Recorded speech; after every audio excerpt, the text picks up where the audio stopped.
하나님 말씀 보도록 하겠습니다. 마태복음 8장 11절부터 17절까지의 말씀입니다. 마태복음 8장 11절부터 17절까지의 말씀, 저와 여러분이 한 절씩 교독하고 마지막 절은 합독하도록 하겠습니다. 교독합니다. 또 너희에게 이르노니 동서로부터 많은 사람이 이르러 아브라함과 이삭과 야곱과 함께 천국에 앉으려니와 그 나라의 본 자손들은 바깥 어두운 데 쫓겨나 거기서 울며 이를 갈게 되리라. 예수께서 백부장에게 이르시되 가라, 내 믿은 대로 될지어다 하시니 그 즉시 하인이 나으니라. 예수께서 베드로의 집에 들어가사 그의 장모가 열병으로 앓아 누운 것을 보시고 그의 손을 만지시니 열병이 떠나가고 여인이 일어나서 예수께 수종들더라. 저물매 사람들이 귀신 들린 자를 많이 데리고 예수께 오거늘 예수께서 말씀으로 귀신들을 쫓아내고 병든 자들을 고치시니 합독합니다. 이는 선지자 이사야를 통하여 하신 말씀에 우리의 연약한 것을 친히 담당하시고 병을 짊어지셨도다 함을 이루려 하심이더라. 아멘. 우리 옆에 있는 분들에게 이렇게 한번 인사드리도록 하겠습니다. 당신 때문에 기분 좋은 아침입니다. 네, 우리 멀리 있는 분들에게도 한번 인사하겠습니다. 기분 좋은 아침입니다. 네, 우리가 예배에 오기 전까지는 각자 어떤 마음과 어떤 생각인지 우리는 아무도 모릅니다. 뭐 좋은 일이 있는 사람도 있고 또 정말 슬픈 일이 있는 사람도 있고 기분이 착잡한 사람도 있고 상쾌하신 분들도 있다고 생각합니다. 우리의 각자 삶에 매여 있을 때는 우리의 환경에 영향을 받을 수밖에 없지만 우리가 예배 가운데 나올 때는 그 모든 것들이 하나님 앞에서 해결되어지는 은혜가 있기를 간절히 소망합니다. 이 시간 마태복음 8장 11절부터 17절까지의 말씀을 가지고 복음혁명이라는 제목으로 하나님 말씀 증거하도록 하겠습니다. 우리가 이 땅에 살아가면서 이렇게 어떤 그 사회나 경제적으로 특별히 이 전체 인류 문화가 도약을 하는 시기가 있습니다. 그래서 산업혁명이라고 이야기하죠. 그래서 1차, 2차, 3차 산업혁명은 우리 삶에 많은 변화를 가지고 왔습니다. 그러니까 1차 산업혁명의 출발은 증기기관의 개발이었고 그것을 삶에 적용하는 거였습니다. 그래서 이 증기기관이라고 하는 것을 통해서 뭐 전기도 만들어내고 뭐 여러 가지들이 다 만들어졌죠. 그래서 우리가 원래는 단순 작업하던 것들이 뭐 컨베이어 벨트가 생기고 많은 생산량이 늘어나기 시작하면서 삶이 윤택해지기 시작했다라는 거예요. 여러분, 우리가 보통 이렇게 영화에서 보는 이전의 시기들을 그려내는 영화들을 보면 지금 우리의 관점으로 보는 것들이 참 많이 있습니다. 그런데 실제로 그 시대를 돌아가 보면 우리가 생각하는 것 이상으로 열악한 환경이었고 어려운 환경이었다는 것을 우리는 다 알고 있습니다. 그러나 우리 삶 속에 그런 변화들이 일어남을 통하여서 이전의 삶과는 전혀 다른 삶을 꿈꾸게 하는 이런 일들이 있더라는 거예요. 최근에 다보스 포럼에서 이제 관심을 갖고 이야기한 것이 이제 4차 산업혁명입니다. 이 4차 산업혁명은 1, 2, 3차를 합한 그 모든 어떤 변화보다 더 큰 변화를 갖고 올 거라고 많은 학자들이 다 이야기를 합니다. 그 주된 내용이 뭐냐면 1, 2, 3차까지는 어쨌든 노동은 인간이 해야 됐어요. 뭐 기계를 통해서 더 편하게 할 수 있는 그런 여건이 만들어졌고 내가 힘을 조금 더 효율적으로 사용할 수 있는 그런 변화들은 있었지만 이 4차 산업혁명은 그런 변화가 아니라는 겁니다. 어떤 변화냐? 아예 노동이라는 이 패러다임 시프트가 일어납니다. 노동에 대한 개념이 이제는 뭐 AI나 또 그 로봇 이런 인공지능이 탑재된 로봇들이 인간을 상회하는 이 작업 능력을 가지고 실제 모든 노동들을 다 하게 되는 이런 세계가 올 거라는 거예요. 뭐 그 세계가 온다라고 저는 봅니다. 왜냐하면 요 근래에 저희 교회가 이제 인터넷에 사용하는데 이 유튜브 채널은 많이들 방문하시는데 이 홈페이지를 방문하지 않아갖고 홈페이지를 더 이상 사용하지 않겠다라고 해서 홈페이지 닫았습니다. 이 닫고 난 다음에 저희가 이걸 가지고 뭘 했냐면 이 챗 GPT라고 하는 AI를 저희 교회에서 정기 구독을 했습니다. 근데 보니까요 어마어마합니다. 그러니까 뭐 예를 들어 어떤 그림을 그려줘, 뭐 성경 어디 나오는 거 그려줘, 그러면 정확히 그걸 다 그려주고요. 그 그림을 누가 그렸는지, 그러니까 이게 컴퓨터가 그린 거다, 사람이 그린 거다, 절대 이게 알아낼 수 없을 정도로 정말 잘 그립니다. 예를 들면 우리 지난 수요일 날 간지에 들어갔던 사두개인과 바리새인들의 싸움 속에 바울이 서 있던 그 그림은 AI가 그린 그림입니다. 제가 이제 부탁해가지고 그런 변화들이 한 군데 한 군데 어디선가 다 일어나기 시작한다라는 거예요. 물론 아직 미비한 부분도 있고 더 발달된 부분도 있지만 그런 변화는 우리가 이전에 경험했던 변화하고는 전혀 다른 변화를 갖고 온다라는 거예요. 왜 이렇게 이런 서두에 이런 말씀을 길게 드리느냐? 오늘 여러분이 보시는 이 마태복음 8장에 나와 있는 예수님의 사역은 이런 변화들을 가지고 왔던 우리 인간의 세계의 문명의 패러다임 시프트를 가져왔던 것처럼 실제로 우리의 실제 기도의 삶과 우리의 복음적인 삶을 완전히 바꾸어내는 원리들이 이 안에 담겨져 있다라고 하는 겁니다. 그래서 오늘 설교 제목이 뭐예요? 복음혁명이라고 하는 이 혁명이라는 단어가 이 설교 제목 안에 들어가 있고 설교 내용 안에 있다라는 거예요. 그렇다면 도대체 이 복음혁명이라는 단어가 왜 우리에게 필요한 것이고 도대체 우리가 가지고 있는 개념이 어떻게 바뀌어야 되는가라고 하는 것들을 한번 살펴보도록 하겠습니다. 오늘 먼저 보시면 우리 지난 시간에 다루다가 다 다루지 못한 내용들을 설명하기 위해서 지난 시간까지 배웠던 내용들을 조금 정리하고자 합니다. 예수님께서는 마태복음 5장에서 시작하신 산상수훈을 마태복음 7장에서 마치셨어요. 그죠? 그리고 마치신 이후에 많은 무리가 예수님을 따라 내려와서 내려오는 와중에 예수님께서 누굴 만났죠? 나병 환자를 만납니다. 이 나병 환자가 예수님께 요청했던 내용이 뭐였습니까? 원하시면 저를 깨끗게 하실 수 있습니다 라고 얘기했던 예수님 뭐라고 응답하셨어요?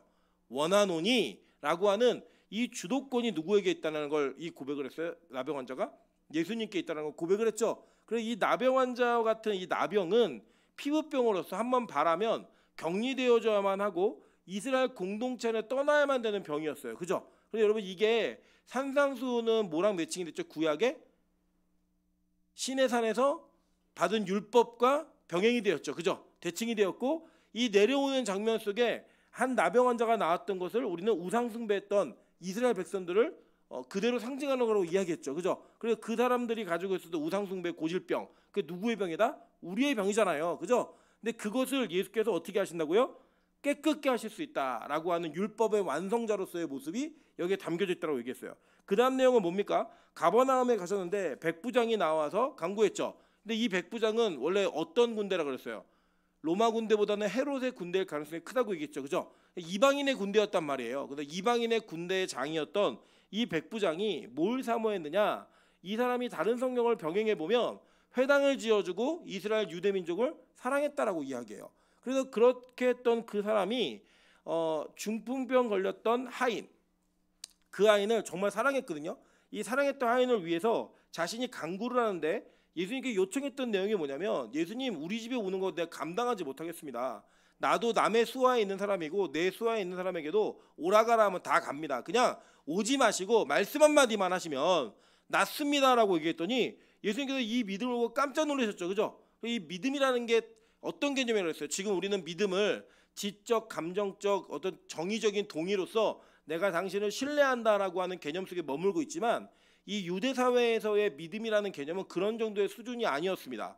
뭐냐면 우리 파트론하고 클라이언트의 관계를 제가 말씀드렸죠. 이 관계 속에서 파트론의 모든 경제적 그리고 법적, 사회적 위치를 이 클라이언트는 뭐 한다고요? 공유한다라고 얘기했죠. 그죠? 공유함으로써 그 모든 것이 나의 것이라고 함께 공유할 수 있는 그게 믿음의 개념이라고 이야기했어요. 그래서 이 믿음 없는 자들의 개념 뭐냐? 하나님을 내가 못 믿습니다, 신뢰하지 못하겠습니다라는 것보다는 예수 그리스도에게 있는 능력이 나에게 나타나지 않는 것 자체가 그것이 바로 뭐예요? 불신앙이고 믿음이 없는 자라는 표현이라고 성경을 통해 배우셨습니다. 예, 기억은 잘 안 나시겠지만 그런 내용이 있었어요. 예수님이 그걸 보시고 뭐라고 그 백부장의 믿음을 보시고 깜짝 놀라서 뭐라고 얘기하냐면 내가 이스라엘 중에 아무에게도 이만한 믿음을 보지 못했다라고 얘기하시는 거예요. 그런 다음에 얘기하신 내용이 뭐냐면 오늘 읽은 본문이에요. 또 너에게 이르노니 동서로부터 많은 사람이 이르러 아브라함과 이삭과 야곱과 함께 천국에 앉으려니와라고 되어 있어요. 근데 여러분 지금 성경책이 있는 분들은 앉으려니와에 이렇게 각주가 하나 달려 있죠. 그죠? 성경책 없으세요? 예, 보시면 그 옆에 뭐라고 되어 있어요? 그걸 헬라어로 다르게 번역하면 기대어 누우려니와 이렇게 되어 있죠. 예. 동의가 안 되시네요. 없으니까 성경이 그렇게 돼 있습니다. 그러니까 이게 뭐냐면 이 단어 자체가 원래적인 의미는 기대어 눕다란 단어예요. 근데 이 단어가 어떤 의미냐면요, 식사할 때 이스라엘 공동체가 식사할 때 어떻게 먹었는가를 설명합니다. 한번 볼까요? 자, 우리 먼저 2번 한번 볼게요. 간지에 누가복음 16장 23절부터 24절입니다. 그가 음부에서 고통 중에 눈을 들어 멀리 아브라함과 그의 품에 있는 나사로를 보고 불러 이르되 아버지 아브라함이여 나를 긍휼히 여기사 나사로를 보내어 그 손가락 끝에 물을 찍어 내 혀를 서늘하게 하소서 내가 이 불꽃 가운데서 괴로워하나이다 라고 얘기했어요. 자, 이게 그 거지 나사로 이야기죠. 그죠? 기억나시겠지만 여기 보면은 나사로가 천국에서 어떻게 있다라고 얘기해요? 아브라함의 품에 있는 이렇게 얘기했어요. 그리고 이 품에 있는 나사로를 나에게 보내서 뭘 달라고 얘기해요?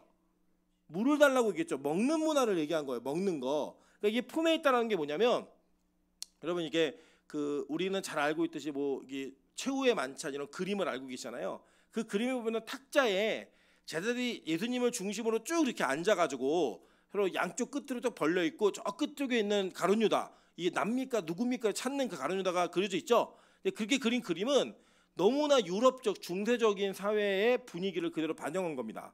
여러분 아시다시피 예수님이 생기신 것도 여러분 잘 아는 그림 이런 거는 셔먼이라는 미국의 이 화가가 그렸던 그림이에요. 1970년대에. 그래서 이 그림이 60년대 죄송해요. 60년대. 그래서 그 그림이 우리가 알고 있는 그 예수님과 실제 예수님은 전혀 다른 이미지라는 걸 여러분 아시고 있죠? 근데 이 모습이 뭐냐면 유대인들은 어떻게 식사를 했냐면 식사를 할 때 다 누워서 식사했습니다. 어떻게 누웠냐면 이 디귿자형으로 이 탁자를 만들어 놓고 누워 있었어요. 그래서 그 예수님이 누군가 여기서 날 팔 거다라고 했을 때 야, 베드로가 요한한테 물어봐요. 야 누가 파는지 물어봐라고 이게 눈짓으로 물어보거든요. 그때 요한이 어떻게 있었냐면 한번 보세요. 요한복음 13장 22절부터 23절입니다. 제자들이 서로 보며 누구에게 대하여 말씀하시는지 의심하더라. 예수의 제자 중 하나 곧 그가 사랑하시는 자가 어디에 누워서 예수의 품에 의지하여 누웠는지라라고 얘기해요. 그죠? 그러니까 이게 뭐냐면 밥 먹을 때 모습이었던 거예요. 그래서 어떻게 누워 왼쪽으로 누워 왼쪽으로. 실제 의학적으로 맞는 게 위의 모양이 왼쪽으로 누워 있으면 소화가 잘 됩니다. 우리 어른들은 옛날에 너 밥 먹고 바로 누우면 소된다 이렇게 얘기했는데 제가 애들 한번 물어본 적이 있어요. 그럼 저 시골에 있는 소는 다 사람이 밥 먹고 누워서 되는 거냐고 이렇게 물어봤던 기억이 있는데 이 왼쪽으로 누워 있으면서 식사를 하는 게 식사 양도 많이 먹을 수 있고 소화도 잘 된다 그래서 유대인들 다 그렇게 누워갖고 식사를 했어요. 이 당시에 이 누워 있는 장면이에요. 그래서 이게 뭘 얘기하는 거냐면 내가 너희에게 이르노니 동서로부터 많은 사람이 이르러 아브라함과 이삭과 야곱과 함께 천국에 기대어 누워 있는지라라고 얘기해요. 그게 뭐냐면 천국이 어떤 공동체냐를 보여주는 거예요. 천국은 어떤 공동체다? 먹는 공동체다. 이거 은혜 되시는 분들 많이 계실 거예요. 먹는 공동체라는 거예요. 이 공동체가. 그래서 예수님이 이 땅에 오셔서 하신 일이 뭔지 아세요? 볼까요? 누가복음 7장 34절입니다. 다 같이 한번 읽어볼게요. 시작. 인자는 와서 먹고 마시매 너희 말이 보라 먹기를 탐하고 포도주를 즐기는 사람이요 세리와 죄인의 친구로다니 라고 얘기해요. 실제 예수님이 이 땅에 오셔서 하신 일이 뭐냐면 세리하고 죄인을 초청해가지고 그들과 함께 뭐 하셨어요? 드셨다고요. 그러니까 이 천국은 먹는 공동체, 먹는 공동체. 그럼 우리가 이게 먹는 공동체 이러면은 지금 이 땅에서의 개념으로 먹는 공동체다라고 이해하실 수 있겠지만 물론 그게 전혀 틀린 건 아니에요. 왜냐하면 예수님께서 이 땅에 오셔서 우리 믿는 공동체가 무슨 공동체인지를 정확히 설명하셨고 그 설명하시는 그 가운데 결론이 뭐냐? 교회는 항상 모여 떡을 떼는 공동체예요. 먹는 공동체라고요. 그래서 그 공동체적 성격을 알려주신 개념이 있는 거예요. 제가 오늘도 이제 얘기 들어보니까 어제 우리 교회에 20대 후반에서 30대 초반의 청년들이 모여가지고 같이 놀았대요. 뭐 하고 놀았겠어요? 먹었겠죠, 그죠? 먹고 논 거예요. 이게 먹는 게 잘못된 게 아니라 그 먹음의 공동체 속에서 무슨 일이 벌어지는가를 통해 이게 잘된 건지 잘못됐는지를 알 수 있는 건데 그렇다면 과연 예수를 믿는 사람들은 특히 천국의 공동체는 뭘 먹는 건가라고 하는 거 한번 살펴보도록 할게요. 출애굽기 12장 5절부터 11절입니다. 이게 첫 번째로 예수의 은혜를 입은 자들이 먹는 공동체가 되는 것을 설명하고 있는 내용이거든요. 한번 보도록 하겠습니다. 자, 너희 어린 양은 흠없고 1년 된 수컷으로 하되 양이나 염소 중에서 취하고 이달 열 나흘까지 간직하였다가 해질 때 이스라엘 회중이 그 양을 잡고 그 피를 양을 먹을 집 좌우 문설주와 임방에 바르고 그 밤에 그 고기를 불에 구워 무교병과 쓴 나무를 아울러 먹되 날 것으로나 물에 삶아서 먹지 말고 머리와 다리와 내장을 다 불에 구워 먹고 아침까지 남겨두지 말며 아침까지 남은 것은 곧 불사르라.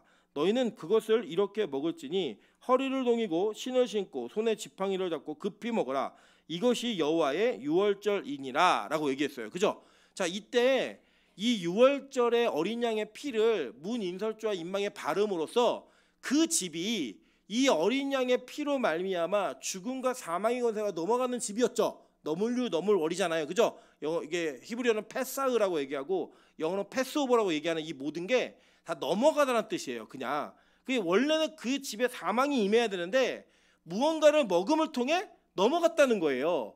그 어린 양 예수 그리스도가 이렇게 표현되어지는 것은 구약에 나타난 일관성 있는 설명을 쭉 설명해 주는 내용입니다. 그러니까 구약에서는 어린 양을 실제로 잡아 먹음으로 말미암아 그 집에 임할 사망의 권세가 넘어갔다고요. 그죠? 그게 이 신약으로 넘어오면 예수 그리스도를 뭐라고 얘기해요? 어린 양, 유월절 어린 양이라고 표현하잖아요. 그래서 실제로 예수님이 이 땅에 오셔서 그 유월절 어린 양이 바로 자신이었음을 설명하고 그것을 구체적으로 적용합니다. 한번 볼까요? 요한복음 6장 48절부터 51절입니다. 다 같이 읽어보겠습니다. 시작.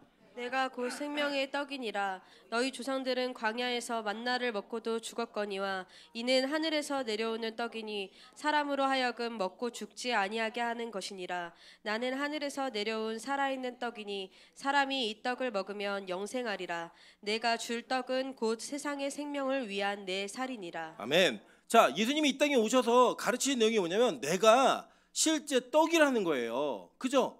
내가 떡이다라고 얘기하면 이게 원래는 이게 떡이라고 하는 번역은 우리나라가 성경을 받아들일 때 그대로 이제 번역을 한 건데 원래는 빵이 맞아요. 근데 빵인데 이스라엘 사람들은 빵이 주식이니까 우리는 주식이 쌀이니까 이걸 떡으로 표현한 것뿐입니다. 자, 근데 뭐냐면 먹는 거라는 거예요. 먹는 거. 예수가 이걸 먹음으로 말미암아 사는 존재가 되는 거예요. 여러분 우리가 며칠을 굶으면 죽을 것 같다 살 것 같다. 죽을 것 같아요. 그죠? 죽을 것 같은데 그 죽을 것 같은 와중에 무언가를 먹으면 어떤 일이 벌어져요? 아우 그러니까 배고파 죽겠다라고 했던 사람이 배불러 살겠다라고 얘기 안 하죠. 배불러 죽겠다라고 또 얘기하는데 실제로 배고파 죽을 것 같은 사람이 뭔가를 먹으면 살 것 같다고요. 진짜 행복해져요 막. 여러분 그게 뭐냐? 내가 음식을 섭취함으로 인해 내가 잃었던 에너지가 살아 올라오고 내가 무언가를 먹는 즐거움을 통해 이전에 누리지 못했던 기쁨을 누리는 거예요. 그래서 여러분 가끔 먹는 거 좋아하시는 분들 가운데 어떤 특정한 음식에 꽂히면 반드시 이걸 먹어야지만 만족하는 분들이 계시잖아요. 있죠? 우리 교회도 몇 분 계세요. 그래서 제가 얘기 들어보니까 막 대만에 뭘 먹으러 거기까지 일부러 가서 먹고 이런 이상한 사람들이 있어요. 저는 동의가 안 되는데 우리 식탐이 있는 분들이 뭔가 딱 먹으면 그거 먹는 게 목표예요. 그래서 그걸 먹는 순간 살 것 같은 막 이게 있다고요. 그리고 우리 어르신들 중에는 저희 아버님이 그러신데 치킨 뭐 이런 거 다른 걸로 배를 채우시면 안 먹은 거예요. 무조건 밥을 드셔야 돼요. 밥을 먹어야지만 먹었다는 분이 계시거든요. 이게 어떻게 옮겨가는 거냐면 예수로 옮겨가는 거예요. 그래서 내가 예수를 먹지 않으면 그 예수에 대한 이 먹음을 통해 예수를 말하고 예수를 묵상하고 예수가 내 삶 속에 근원이 되지 않으면 못 살겠다라고 얘기하는 게 바로 예수를 먹는 거라고요. 여러분 우리가 뭘 못 먹으면 배고파 죽겠다 못 살겠다고 얘기하잖아요. 그게 바로 뭐냐면 예수를 먹지 못하면 나 못 살겠네 라고 얘기하는 거예요. 지금 무슨 시간이에요? 예수를 먹는 시간이에요. 말씀을 먹음으로 말미암아 그 말씀이 나에게 믿음이라는 것을 생기게 하고 그 말씀을 통해 살아갈 수 있는 힘을 얻게 하는 거, 그게 바로 예수를 먹는 거라고요. 이 동일하게 예수님은 자신을 마시는 것이 무엇인지를 얘기하셨어요. 볼게요. 요한복음 6장 53절부터 58절입니다. 예수께서 이르시되 내가 진실로 진실로 너에게 이르노니 인자의 살을 먹지 아니하고 인자의 피를 마시지 아니하면 너희 속에 생명이 없느니라. 내 살을 먹고 내 피를 마시는 자는 영생을 가졌고 마지막 날에 내가 그를 다시 살리리니 내 살은 참된 양식이요 내 피는 참된 음료로다. 내가 살을 먹고 내 살을 먹고 내 피를 마시는 자는 내 안에 거하고 나도 그 안에 거하나니 살아계신 아버지께서 나를 보내심에 내가 아버지로 말미암아 사는 것 같이 나를 먹는 그 사람도 나로 말미암아 살리라. 이것은 하늘에서 내려온 떡이니 조상들이 먹고도 죽은 그것과 같지 아니하여 이 떡을 먹는 자는 영원히 살리라 라고 얘기했다고요. 우리가 이 땅에서는 먹는 것 중요해요. 그런데 그걸 먹으면 영원히 사는 게 아니더라는 거예요. 여러분 우리가 못 먹어서 죽습니까? 아니에요. 그건 아니에요. 노화라고 일어나는 게 일어나서 우리가 죽는 거예요. 죄로 인한 영향 때문에. 우리가 먹는 거를 먹기 때문에 오히려 잘못 먹으면 더 일찍 죽어요. 그런 이들은 이 땅의 음식은 그렇다는 거예요. 근데 예수를 먹으면 어떻게 된다는 거예요? 영원히 산다는 거예요. 영원히. 그 영원히 사는 개념을 성경은 이 식사 공동체 안에 두고 있는 거예요. 그래서 교회는요 잘 먹는 공동체여야 됩니다. 한번 볼까요? 고린도전서 11장 23절부터 26절입니다. 내가 너희에게 전한 것은 주께 받은 것이니 곧 주 예수께서 잡히시던 밤에 떡을 가지사 축사하시고 떼어 이르시되 이것은 너희를 위하는 내 몸이니 이것을 행하여 나를 기념하라 하시고 식후에 또한 그와 같이 이 잔을 가지시고 이르시되 이 잔은 내 피로 세운 새 언약이니 이것을 행하여 마실 때마다 나를 기념하라 하셨으니 너희가 이 떡을 먹으며 이 잔을 마실 때마다 주의 죽으심을 그가 오실 때까지 전하는 것이니라 라고 얘기했어요. 그죠? 그러니까 교회 안에서의 성찬의 개념이 무엇인지를 얘기하는 거예요. 여러분, 우리 한국 교회는 성찬식의 이 예의와 절도를 일제 시대에 이게 확립이 됐거든요. 그래서 이 성찬에 대한 개념이 성경적이지 않은 부분들이 있어요. 문화적으로. 그게 어떤 개념이냐면, 여러분 예를 들면 우리 성찬식을 하면 목사님이 장갑을 끼고 가운을 입죠. 그리고 여러분도 이제 장로님들도 그렇게 복장을 착용하시고, 그 다음에 우리 식사 공동체를 같이 나누는 거예요. 이게 나누는 건데, 원래 이게 먹는 게 그냥 식사처럼 많이 드시나요? 그럼 난 배고프니까 성찬으로 밥을 채우겠다 이러면서 막 10개씩 막 조각 가져가세요? 안 하잖아요. 그냥 의식으로 끝나는 개념이 있잖아요. 근데요, 이 성경에서 말하고 있는 식사 공동체, 즉 성찬의 개념은 밥을 먹는 개념이에요. 그러니까 우리는 성찬식을 하는 교회다 안 하는 교회다? 하는 교회 얼만큼 해요? 매일 하는 교회예요. 예, 매일 교회 안에서 밥을 먹는 것 자체가 뭐다? 성찬의 개념이 있는 거예요. 그러니까 밥 먹으면서 이 밥을 먹은과 동시에 우리가 무엇을 나누어야 되는 거예요? 예, 예수에 대한 이야기를 나누는 거예요. 그게 성찬이라고요. 밥 먹으면서 남 흉보고 밥 먹으면서 세상 것 갖고 비교하고 이런 것들을 하는 게 성찬이 아니고 밥 먹는 그리스도의 공동체가 아니라 같이 함께 이 죄인과 세리들이 같이 앉아서 밥 먹으면서 뭘 나누는 거예요? 복음을 나누고 예수를 나누는 그 나눔이 있을 때 그게 뭐라는 거예요? 성찬이라는 거예요. 그리고 이게 뭐다? 천국 공동체의 모형이라는 거예요. 교회는 잘 먹어야 됩니다. 우리 교회가 이제 원래는 예전에는 막 뭐 음식도 하고 막 이렇게 해갖고 많이 나누었는데 지금은 권사님들이 노쇠하셨기도 하셨지만 예배 드리는 것 자체 첫 번째 1순위의 목적을 두다 보니까 우리가 김밥을 주문해서 먹어요. 먹을 때에 이 음식이 맛있느냐 맛 없느냐 이 개념을 갖고 얘기하는 게 아니라 그 음식과 함께 먹으면서 나누는 대화나 그 음식을 먹으면서 나누는 마음들이 예수를 먹고 마실 때 그게 뭐다? 진정한 성찬이다라고 성경 가르치고 있는 거예요. 천국은 어떤 공동체냐? 우리가 천국 가면요 다른 거 없어요. 아브라함하고 야곱하고 이삭하고 이게 언약의 완성자들이잖아요. 언약 공동체잖아요. 이 공동체에 끼어가지고 뭐 하는 거예요? 밥 먹는 거예요 그냥. 근데 그 밥이 뭐예요? 예수를 먹는 거라고요. 그래서 천국 가면 생명나무가 있죠. 그 열매가 있고 그게 원래 에덴 동산에 있던 건데 그게 원래적으로 누굴 표현하는 거였어요? 예수 그리스도를 상징하는 예표였다고요. 그게 그 예수를 먹음으로 말미암아 영원히 사는 존재가 된다라고 하는 걸 설명하는 겁니다. 그래서 교회 공동체는 우리가 함께 식사를 나누고 뭔가 과정을 나누면서 그 안에 무슨 이야기가 있어야 되는 거예요? 예수에 대한 이야기가 나누어져야 되는 거고요. 교회는 그것을 위해서 열심히 노력해야 되는 겁니다. 이번에도 수련회를 가가지고요, 우리 권사님들 평소에 아끼자 뭐 얘기하시는데 먹을 때는 있는 거 되게 좋아하세요. 예. 우리 성경 공부 끝나고 우리 다 거기 뷔페를 가시잖아요. 그러면 저는 저 권사님 다 드실 수 있나? 근데 정말 다 드시더라고요. 뭐예요? 그 풍성함과 나눔이 우리의 마음에 기쁨을 줘요. 근데 그 음식 자체가 주는 기쁨이 아니라 내가 누구와 밥을 먹고 있는가예요. 여러분 한번 생각해 보실래요? 여러분 만약에 헤어진 전전전 여자친구나 헤어진 전전전 남자친구와 함께 식사를 나누고 있다. 밥이 맛있을까? 입에 들어갈까? 안 들어갈까요? 안 들어가죠. 누구랑 밥 먹느냐가 중요한 거라고요. 그 밥 먹는 사람이 누구다? 같이 예수에 대한 믿음과 신뢰를 가지고 있고 그 신뢰 속에 교제가 있는 그곳, 이것이 바로 성찬이고 그때 나누는 음식이 예수인 거예요. 여러분의 교회는요 그렇게 먹고 마시는 공동체입니다. 그래서 교회가 뭘 먹어야 되느냐, 잘 먹어야 되느냐, 잘 못 먹어야 되느냐 이걸 얘기하기 이전에 우리가 이것을 먹으면서 예수를 나눌 수 있는가라는 것을 주제로 가지고 또 그것이 주제가 되었을 때 서로를 기쁘게 하고 즐겁게 할 수 있는 은혜를 나누는 것들 너무 좋은 거예요. 너무 좋은 거. 그리고 이것은 우리에게 꼭 필요한 겁니다. 천국은 무슨 공동체다? 먹는 공동체다. 우리는 빛과 소금교회는 잘 먹는 공동체가 되시기를 주님으로 축원합니다.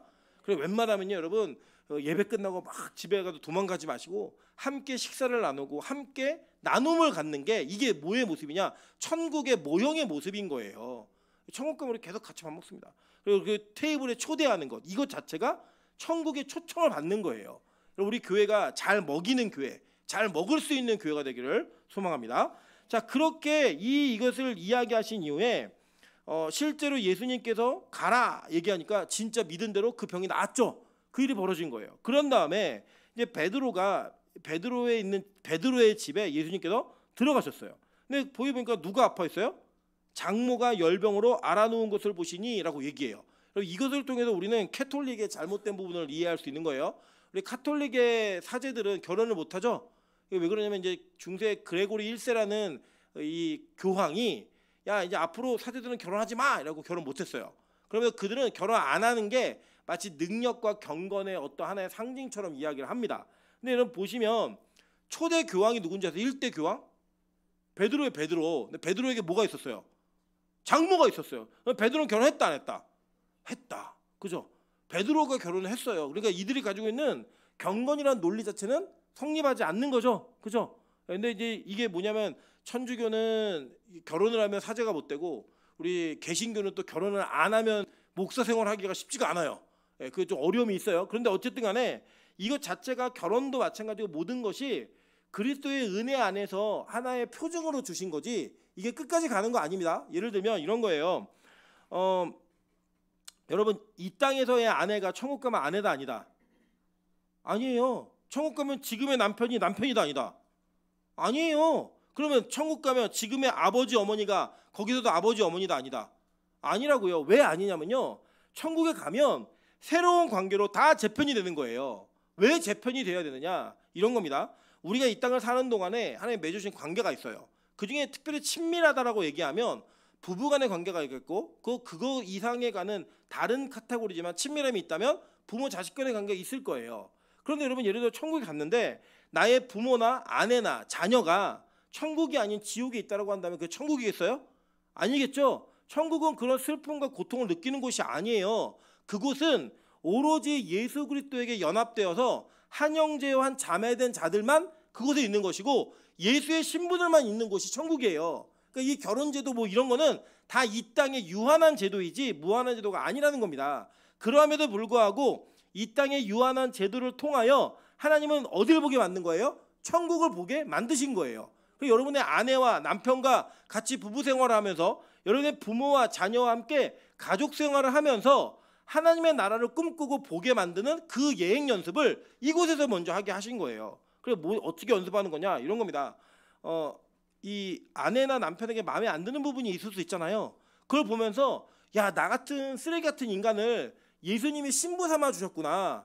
이거를 보면서 내가 그 상대방의 결점을 참아가는 것 그리고 그것을 안아내는 게 사랑받는 자의 모습을 보여주는 거예요.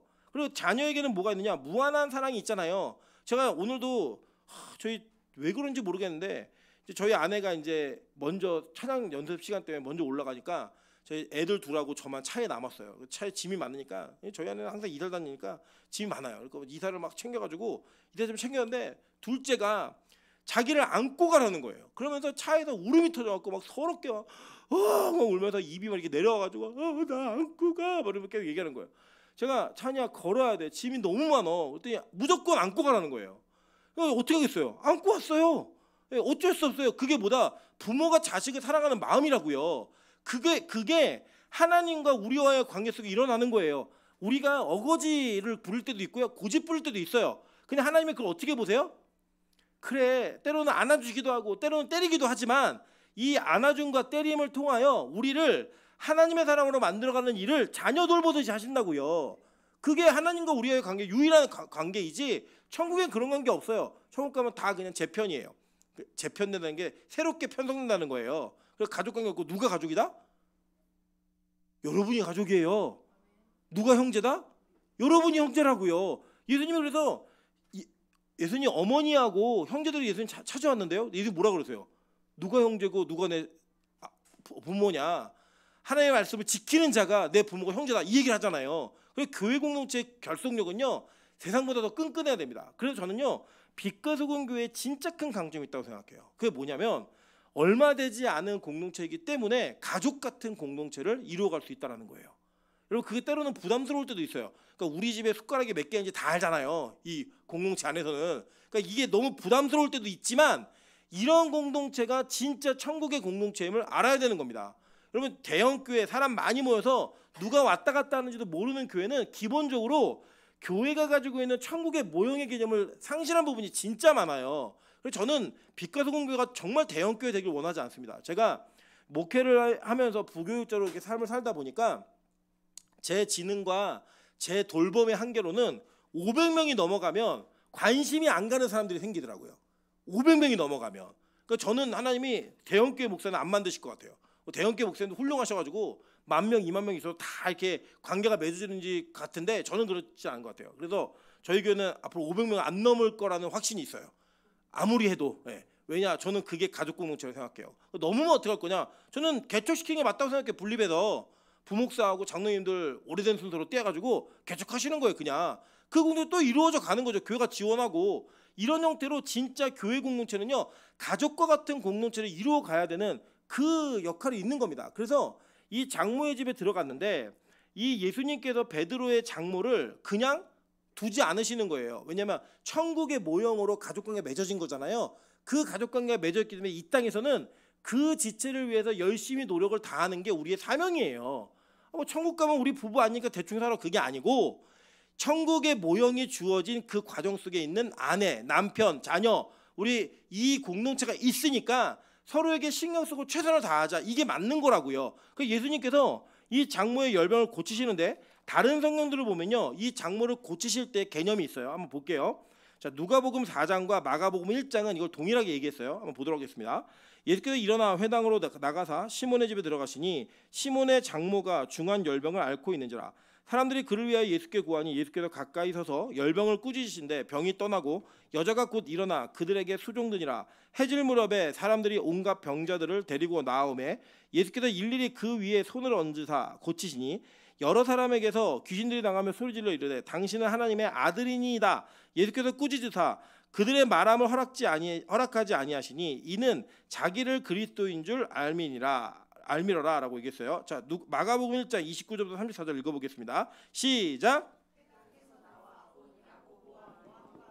시몬과 안드레의 집에 들어가시니 시몬의 장모가 열병으로 누워 있는지라 사람들이 곧 그 여자에 대하여 예수께 여짜오되 나아가사 그 손을 잡아 일으키시니 열병이 떠나고 여자가 그들에게 수종드니라. 저물어 해질 때에 모든 병자와 귀신 들린 자를 예수께 데려오니 온 동네가 그 문 앞에 모였더라. 예수께서 각종 병이 든 많은 사람을 고치시며 많은 귀신을 내쫓으시되 귀신이 자기를 알므로 그 말하는 것을 허락하지 아니하시니라. 자, 여기 보면 예수님께서 무언가 그 당시의 개념을 바꾸신 개념이 있었죠. 뭐냐면 병자들에게 뭘 하셨어요? 손을 드셨다고요. 그러니까 베드로의 장모를 손잡아 일으키셨고 이 누가복음에 보면 예수님께 찾아온 모든 병자들에게 일일이 손을 얹으셨다라고 얘기한다고요. 이게 무슨 개념이냐면 구약의 개념에서는 우리 나병 환자 때 배웠죠. 이 부정 환자에게 손을 대면 어떤 일이 벌어져요? 같이 부정 환자가 됐다고요. 구약 율법은 그래요. 율법은 부정한 곳에 손을 대면 나도 부정한 존재가 되었는데 신약에 오셔서 예수님께서 그 패러다임을 완전히 바꾸시는 거예요. 어떻게 바꾸셨어요? 부정한 것에 손을 대면 부정한 것이 정결하게 되는 이런 은혜가 임했다고요. 여러분 예수 믿는 공동체가요 우리끼리 하는 거 잘못된 거예요. 예수 믿는 회사, 뭐 예수 전체가 다 예수 믿는 회사, 물론 그게 나쁜 것만은 아니지만 기본적으로 선교적 사명을 잃어버리는 것은 굉장히 큰 교회의 장점을 상실하는 겁니다. 교회는요 우리가 어떤 공동체에 들어가면 그 공동체가 우리로 말미암아 어떻게 돼야 되는 거예요? 거룩해져야 되는 거라고요. 근데 우리는 자꾸 세상이 무서워하고 세상을 피하는데 그게 아니에요. 세상을 향해 나아가는 것은 어떻게 있냐? 우리 안에 예수가 진짜 있으면 우리가 손대는 것마다 어떤 일이 벌어져요? 변화가 된다고요. 뭐로요? 복음으로. 이게 바로 혁명적인 내용인 겁니다. 이전까지는 그러지 않았는데 예수님이 부정한 자들이 막 오는데 손을 대요. 근데 손을 대는데 그게 변화된다고요. 난다고요. 고침받았어요.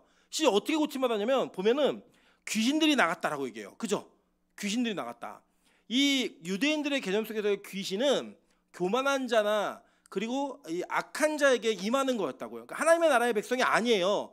하나님의 나라의 백성이 아닌 자들에게 손을 대니까 하나님의 나라가 임하는 거예요. 여러분 그래서 귀신이 나가면서 얘기잖아요. 내가 당신과 무슨 상관이 있기에 날 이렇게 괴롭힙니까? 라고 얘기하는 게 뭐냐면 그 귀신의 말이 맞아요. 왜냐면 이 유대인들의 기본 개념은 예수님은 유대 공동체의 메시아였다고요. 근데 왜 이방까지 와서 우리를 내쫓느냐 이 얘기예요. 근데 예수님의 계획은 뭐였어요?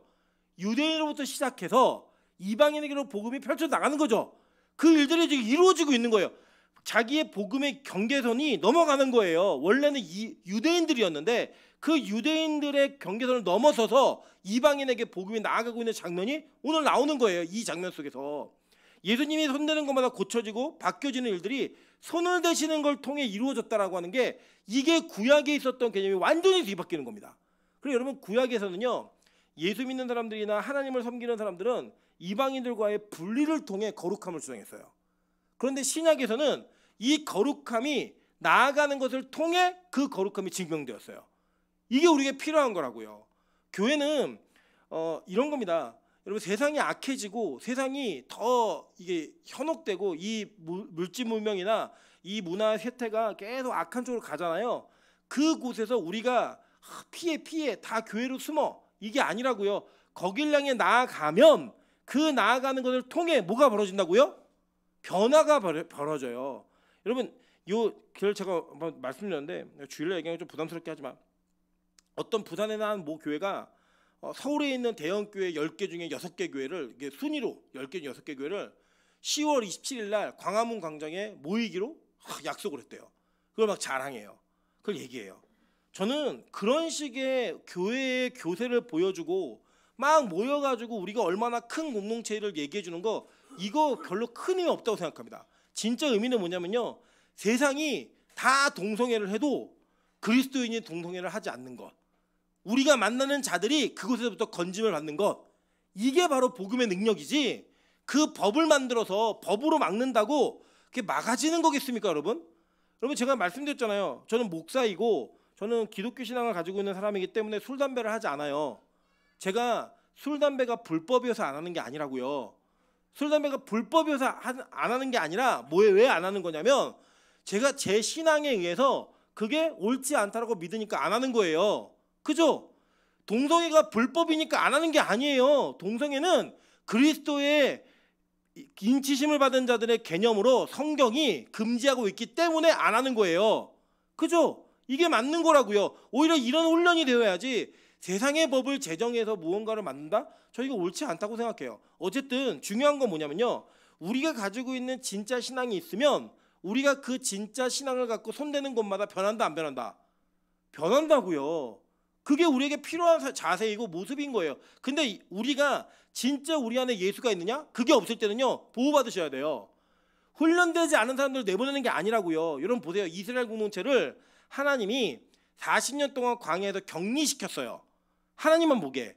그리고 난 다음에 가나안 땅에 넣으셨다고요. 그런데도 실패했어요. 그러니까 그 격리됨과 훈련됨이 없으면 반드시 집니다. 그 격리됨과 훈련됨은 필요해요. 그리고 예를 들면 이런 거예요. 예수를 안 믿는 사람이 처음 예수를 믿기 시작하잖아요. 그리고 예를 들어 빛과 소금 교회 같은 이 극단적 교회를 만나잖아요. 어떤 일이 벌어지냐? 세상의 모든 관계가 끊어져요. 우리 옆 사람에게 인사하겠습니다. 이제 놀 사람이 당신밖에 없습니다. 이거 그런 일이 벌어져요. 왜 그러냐? 여러분 우리가 영향이라는 걸 받고 주고받는 관계는 누군가에게 주도성이 있기 때문에 일어나는 일이거든요. 근데 우리가 그 주도권을 잡지 못했을 때 세상을 자꾸 접하잖아요. 그럼 끌려가요. 내가 이렇게 사는 게 이상한 것 같고 말씀을 듣고 그 말씀대로 사는 게 잘못된 것 같아요. 세상에 뭔가 뒤쳐져 있는 것 같다고요. 그런데 이 공동체 안에 있다 보면 나처럼 생각하는 사람이 또 있구나. 그리고 그 은혜 속에서 승리하는 사람이 있구나 라는 과정을 통해 나도 이 믿음을 가지고 세상에서 승리해봐야지 라고 하는 걸음이 생긴다고요. 그게 올바른 성경적 원리예요. 그래서 지금 우리가 어떤 때냐? 지금 빛과 소금 교회는 모여 예배 드릴 때예요. 계속 모여서 예배를 드릴 때라고요. 여러분 예전에 하늘문이 처음에는요, 명절 때도 사람들 집에 안 갔어요. 왜냐, 명절 때 가면 제사나 드리는 모든 일 영향, 친구들 만나서 돌아오면 믿음의 막 손실 이런 것 너무 많으니까 항상 모여서 어디도 못 가겠다고요. 다. 그 누가 시켜서가 아니라 그 공동체가 그렇게 했어요. 지금은 다 가세요. 왜 가신지 아세요? 전도하러, 복음 전하러. 그랬더니 진짜 가족들이 10년 만에, 15년 만에, 20년 만에 예수 앞에 돌아오는 일들이 막 벌어져요. 그게 바로 교회 공동체의 올바른 모습이라고요. 우리도 역시 그런 모습이 있어야 됩니다. 이 손을 댔다라고 하는 것 자체가 우리에게 어떤 걸 나타내느냐? 우리의 손됨을 통해 이전에 변하지 않았던 것들이 변해지는 역사가 일어나는 거예요. 여러분 그 일이 있어야지만 진짜 여러분 안에 뭐가 있는 거다? 예수가 있는 거예요. 여러분 잘 볼게요. 이 마태가요. 지금 우리가 살펴본 세 가지 사건이 있어요. 산에서 내려오셨고 예수님이 첫 번째 뭐 하셨어요? 나병 환자. 그죠? 두 번째는 백부장의 하인. 세 번째는 베드로의 장모와 병든 자들. 이게 있었다고요. 그런데 원래대로 보면요. 순서가 뭐냐면 베드로의 장모가 1번이에요. 네. 이게 왜냐면 누가복음과 마가복음은 훨씬 더 사역 초기에 예수님이 베드로의 장모를 고쳐주신 걸로 나와요. 그러니까 이 정황상 볼 때 두 사람이 얘기한 게 더 맞겠죠. 그러면 이 베드로의 장모가 고쳐진 게 1번이라고요. 첫 번째 사건. 근데 의도적으로 실제로 베드로의 장모 사건과 나병 환자 사건, 백부장 하인의 사건이 나열돼야 되는데 의도적으로 마태는 이 순서를 바꿨어요. 어떻게 바꿨냐면 나병 환자, 하인, 장모 이렇게 바꿨다고요. 의도가 있는 거예요. 이거 갖고 성경이 잘못됐다 이렇게 얘기하시면 안 돼요. 제가 이제 간단히 설명드리면 이런 거예요. 예를 들어서 너 오늘 아침, 점심, 저녁 뭐 먹었어? 라고 물어보면 우리는 뭐에 맞게 얘기해야 돼요? 시간 순서에 맞게 아침 얘기하고 점심 얘기하고 저녁을 얘기해야지 맞는 거죠. 근데 만약에 제가 오늘 맛있는 거 먹은 순서대로 얘기해봐 라고 얘기하면 내지는 오늘 비싼 거 먹은 순서대로 얘기해봐 라고 얘기하면 꼭 아침 1등이다 아니다. 아니죠. 점심을 먼저 얘기할 수도 있고 저녁을 먼저 얘기할 수도 있는 거예요. 그러면 그거는 순서가 바뀌었다고 사실이 바뀐 거예요? 아니죠. 그러니까 마태는 요 순서를 바꿔가지고 뭔가 전달하고 싶었던 게 있었던 거예요. 우리에게. 그 뭘 전달했냐 한번 볼게요. 지금 세 사람이 고침을 받았는데 세 사람이 첫 번째는 나병 환자가 고침 받았는데 나병 환자는 누구의 병을 위해서 구했어요? 자신의 병을 위해서 구했다고요. 그죠? 자신의 병을 위해 구했어요. 두 번째, 백부장의 그 구함은 누구를 위해 구한 거예요? 하인을 위해 구한 거예요. 근데 베드로의 장모는 베드로가 구하지 않았어요. 그죠? 근데 예수님이 가서 고쳐줬다고요. 이거는 기도와 그러니까 하나님께서 우리의 문제를 아시고 그 문제를 해결하시는 그 과정 속에서 단계를 설명해 주시는 거예요. 뭐냐? 첫 번째, 우리는 자기 자신을 위해 기도할 수 있고 그 자기 자신을 위해 기도하는 것은 능력이 있다 없다? 있다고요. 실제로. 그리고 뭐라고 했어요? 성경에 보니까 마태복음 7장 7절부터 8절입니다. 구하라 그리하면 너에게 주실 것이요 찾으라 그리하면 찾아낼 것이요 문을 두드리라 그리하면 너에게 열릴 것이니 구하는 이마다 받을 것이요 찾는 이는 찾아낼 것이요 두드리는 이에게는 열릴 것이니라 라고 얘기했다고요. 그러니까 우리를 위해 자신을 위해 기도할 수 있어요 없어요? 있어요. 그런데 그 기도가 한 단계 성장을 하면 어떻게 되느냐? 남을 위해 기도하게 돼 있다고요. 내 병이 아닌데 기도하게 돼 있어요. 그래서 우리는 남을 위해 기도할 수 있는 여력을 하나님 우리에게 주셨다고요. 한번 볼까요? 에베소서 6장 18절입니다. 다 같이 한번 읽어볼게요. 자, 시작. 모든 기도와 간구를 나되 항상 성령 안에서 기도하고 이를 위하여 깨어 구하기를 항상 힘쓰며 여러 성도를 위하여 구하라 라고 얘기했다고요. 그래서 여러분 기도를 할 때 자기 자신만을 위해 기도하는 사람은 아직 기도가 아직 이 믿음의 초보 수준에 머무르고 있는 거예요. 내 기도할 때는 기도가 잘 되는데 남의 기도할 때는 기도가 안 되는 분들이 있거든요. 이게 뭐냐? 아직 내 믿음의 지경, 기도의 지경이 넓어지가 않은 거라고요.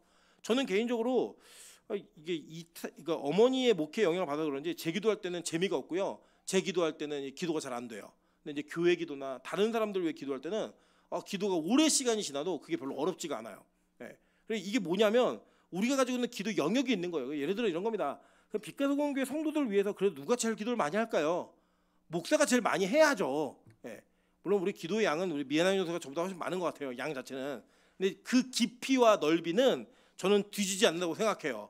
그게 목회자가 가지고 있는 마음이에요. 마찬가지예요. 우리 권사님들 장로님들 믿음이 커가시고 지경이 넓어질수록 누구의 기도가 많아야 된다? 우리 성도들을 위한 기도가 많으셔야 되는 거예요. 내 가족, 뭐 나, 우리 남편, 우리 새끼들 이게 아니고 그게 밖으로 나아가는 일들이 벌어져야 되는 거예요. 근데 이 기도가요 더 깊은 단계로 하면 어떤 일이 벌어지는지 아세요? 구하지도 않았는데 하나님이 해결해 주세요. 왜냐? 필요한 걸 아시기 때문이에요. 필요한 걸 아시기 때문이에요. 한번 볼까요? 그래서 이제 이게 초코파이 기도라고 그러는데 초코파이 기도가 뭐냐면 말하지 않아도 알아 그냥 바라보면 바라보고 있으면 좀 아세요. 한번 볼게요. 로마서 8장 26절부터 27절입니다. 이와 같이 성령도 우리의 연약함을 도우시나니 우리는 마땅히 기도할 바를 알지 못하나 오직 성령이 말할 수 없는 탄식으로 우리를 위하여 친히 간구하시니라 라고 얘기했어요. 그죠? 친히 간구하신대요. 그럼 그게 하나님께서 우리를 만지시는 방법이라고요. 때로는 나는 별로 그렇게 기도할 시간이 안 필요한 것 같은데, 나는 이런 기도가 안 필요한데 라고 얘기하는데 누군가 날 위해 기도하고 있고요. 누군가 하나님께서 내 마음 가운데 그런 기도의 마음을 허락해 주셔서 나를 위해 기도하는 그 영역을 넘어선 하나님을 통한 기도가 열리는 은혜가 우리에게 임하는 거예요. 마태는 요거를 좀 가르치고 싶어 갖고 영역 단계를 다르게 순서를 바꿔 갖고 놓은 것 같아요. 그래서 우리가 이걸 전달하고 있는 거예요. 그래서 예수님께서 우리를 위해서 십자가에 지시고 고난을 당하심으로 말미암아 우리가 알지도 못하고 우리가 스스로 해결하지도 못했던 그 죄악의 문제를 해결해 주시는 하나님이다라는 걸 증명하기 위해서 마태는 이 이사야 53장 4절부터 5절의 말씀을 끌고 오는 거예요. 오늘 본문에 보시면 17절에 뭐라고 얘기해요? 이는 선지자 이사야를 통하여 하신 말씀에 우리의 연약한 것을 친히 담당하시고 병을 짊어지셨다함을 이루려 하심이더라 라고 얘기해요. 이 내용이 어디서 오는 거냐? 이사야 53장 4절부터 이야기입니다. 그는 실로 우리의 질고를 지고 우리의 슬픔을 당하였거늘 우리는 생각하기를 그는 징벌을 받아 하나님께 맞으며 고난을 당한다 하였노라. 그가 찔림은 우리의 허물 때문이요 그가 상함은 우리의 죄악 때문이라. 그가 징계를 받음으로 우리는 평화를 누리고 그가 채찍에 맞음으로 우리는 나음을 받았도다. 예수님의 십자가는 그 맞는 거 보는 사람들이 그랬다는 거예요. 예수님 자기 죄 때문에 저렇게 맞네. 자기 죄 때문에 십자가 달리네. 우리 예수님이 그 고난과 고통을 경험하신 게 나랑 무관한 사람들이 있다고요. 왜지? 왜 저렇게 했지? 그게 내가 체감이 안 되는 거예요. 나 때문에 돌아가셨다는 게. 내 죄악이라는 게 왜 그래요? 내가 뭘 기도할 줄 모르는 거예요. 내가 뭘 해야 될지 모른다고요. 나를 위해서도 기도할 줄 모르지만 남을 위해서도 할 줄 몰라요. 모르는 단계가 있으니까 예수님 친히 오셔서 그 문제 해결해 주시는 거예요. 여러분, 저는 우리 교회에 이런 기도가 터져야 된다고 생각합니다. 모르는 거예요. 예수님 왜 돌아가셨지? 몰라요. 근데 어느 날 그분이 나를 위해 죽었다는 게 확 들어오는 거예요. 여러분, 저희 아내가 지난주인가 얘기하더라고요. 예수님이 자기를 위해 돌아가셨다는 게 느껴진대요. 이게 어떤 차이냐면 몰랐다는 게 아니에요. 그 전에 머리로 알았다고요. 머리로는, 지식으로는 알고 있어요. 예수님 십자가에 달려서 나 때문에 돌아가셨지, 나 때문에 고난 당하셨지, 알아요. 근데 실제로 그 예수님의 고난이 나 때문이라는 게 딱 체감되어지는 건 정말 다르다니까요. 여러분, 우리가 뭐가 있냐면요, 우리 부모님들이 아이를 기를 때, 특히 엄마가 아이를 낳고 기를 때 얼마나 힘들었는지 처녀들은 몰라요. 그래갖고 그 엄마의 사랑이 크게 안 느껴지는데, 아이를 낳고 나면 그 낳는 과정을 통해 우리 엄마가 나를 이렇게 사랑했구나, 우리 아버지가 나를 이렇게 돌봤겠구나 라는 걸 생각을 하면 그 생각 속에 누가 이해되면 부모가 이해가 돼요. 그 부모의 마음이 이해가 된다고요. 그래서 부모님들이 항상 속상하실 때마다 뭐라고 얘기하세요? 네 같은 거 낳아봐라 얘기하잖아요. 진짜 나면은 그때 우리 엄마 마음이 얼마나 힘들었을까, 우리 아버지 마음이 얼마나 어려웠을까, 이게 느껴져요. 이거는 아무리 얘기해도 몰라요. 저도 이걸 체험했는데, 뭐냐면 하나님 아버지가 우리를 아들로 사랑한다, 자녀로 사랑한다는 얘기를 제가 얼마나 많이 가르쳤겠어요. 좀 몰랐다고요. 근데 제가 처음에 찬수를 품에 안으면서 이게 그 사랑이구나 하는 걸 느꼈다니까요.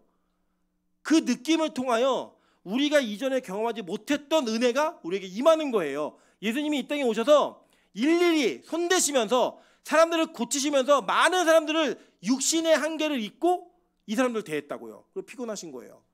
힘드셨던 거예요. 예수님이요, 우리 인간이 되셔서 그 인간의 모습과 그 육체의 한계를 가지고 십자가를 지셨다고요. 그게 바로 저와 여러분이 뭘 위해서 우리 기도해야 될지 모르고 우리의 죄가 뭔지도 모르는데 우리의 죄를 위해 대신 돌아가신 그 예수의 사랑이었다고요. 먼저 사랑하신 그 사랑이 이 마태의 복음을 통해 우리에게 다가오는 거예요. 저는 이게 여러분에 일어나야 복음의 혁명이 일어난다고 생각해요. 여러분, 지식으로 아는 거 이제 한국교회 거의 대부분 다 압니다. 한국교회에 있는 성도들 중에 예수님이 날 위해 돌아갔다는 명제를 모르는 사람이 누가 있어요?